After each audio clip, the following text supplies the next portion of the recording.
अर्थव्यवस्था के विस्तार में हमारे बैंकिंग सेक्टर की बहुत बड़ी भूमिका होती है। आज भारत उन देशों में से एक है जहां का बैंकिंग सेक्टर सबसे मजबूत माना जाता है। लेकिन 9 वर्ष पहले ऐसी स्थिति नहीं थी। जब सत्ता का स्वार्थ राष्ट्रहित पर हावी होता है, तब कैसी बर्बादी होती है, कैसा विनाश होता है। देश में कई उदाहरण हैं।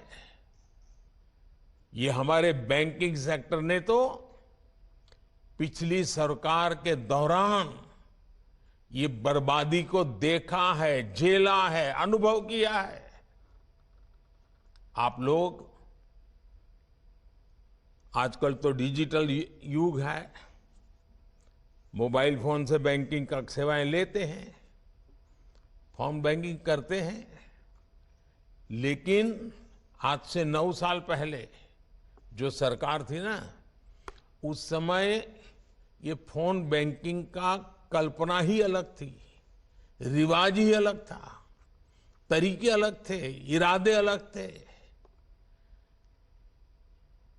उस जमाने में, उस सरकार में ये फोन बैंकिंग मेरे आपके जैसे सामान्य नागरिकों के लिए नहीं था। देश के 140 करोड़ देशवासियों के लिए नहीं था। उस समय एक खास परिवार के करीबी कुछ ताकतवर नेता बैंकों को फोन करके अपने चहेतों को हजारों करोड़ रुपए का लोन दिलवाया करते थे। ये लोन कभी चुकाया नहीं जाता था और कागजी कार्रवाई होती थी। एक लोन को चुकाने के लिए फिर बैंक से फोन करके दूसरा लोन चुकाने के लिए फिर तीसरा लोन दिलवाना। ये फोन बैंकिंग घोटाला पहले की सरकार के, पिछली सरकार के सबसे बड़े घोटालों में एक था। पहले की सरकार के इस घोटाले की वजह से देश की बैंकिंग व्यवस्था की कमर टूट गई थी।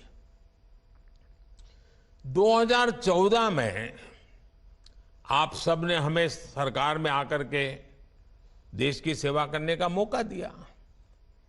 2014 में सरकार में आने के बाद हमने इस स्थिति से बैंकिंग सेक्टर और देश को मुसीबतों से निकालना एक के बाद एक कदम उठा करके काम शुरू किया। हमने सरकारी बैंकों के मैनेजमेंट को सशक्त किया, प्रोफेशनलिज्म पर बल दिया। हमने देश में छोटे छोटे बैंकों को जोड़कर बड़े बैंकों का निर्माण किया। हमने सुनिश्चित किया कि बैंक में सामान्य नागरिक की 5 लाख रुपए तक की राशि कभी ना डूबे, क्योंकि बैंकों के प्रति सामान्य नागरिक का विश्वास पक्का करना बहुत जरूरी हो गया था। क्योंकि कई कोऑपरेटिव बैंक डूबने लगी थी, सामान्य मानवी की मेहनत का पैसा डूब रहा था। और इसलिए हमने 1 लाख से उसको सीमा 5 लाख कर दी, ताकि 99% नागरिकों को उनकी मेहनत की कमाई का पैसा वापस मिल सके। सरकार ने एक और महत्वपूर्ण कदम उठाया, बैंक्रप्सी कोड जैसे कानून बनाए, ताकि अगर कोई कंपनी किसी न किसी कारण से बंद होती है तो बैंकों को कम से कम नुकसान हो, इसके साथ ही हमने गलत काम करने वालों पर शिकंजा भी कसा, बैंकों को लूटने वालों की संपत्ति जब्त कर ली। आज परिणाम आपके सामने है। जिन सरकारी बैंकों की चर्चा हजारों करोड़ के नुकसान के लिए होती थी, एनपीए के लिए होती थी, आज उन बैंकों की चर्चा रिकॉर्ड प्रॉफिट के लिए हो रही है।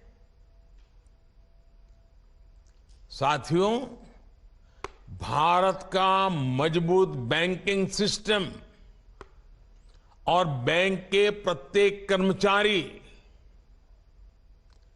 उनका काम पिछले 9 साल में सरकार के विजन के अनुकूल जो उन्होंने काम किया है, वो हम सभी के लिए गर्व का विषय है। बैंक में काम करने वाले सभी मेरे कर्मचारी भाई बहनों ने इतनी मेहनत की, संकट में से बैंकों को बाहर लाए, देश के अर्थतंत्र विकास में अग्रसर होकर के भूमिका निभाई। और इन बैंक कर्मचारियों ने, बैंक के लोगों ने कभी भी मुझे और मेरे विजन को न नकारा न निराश किया। मुझे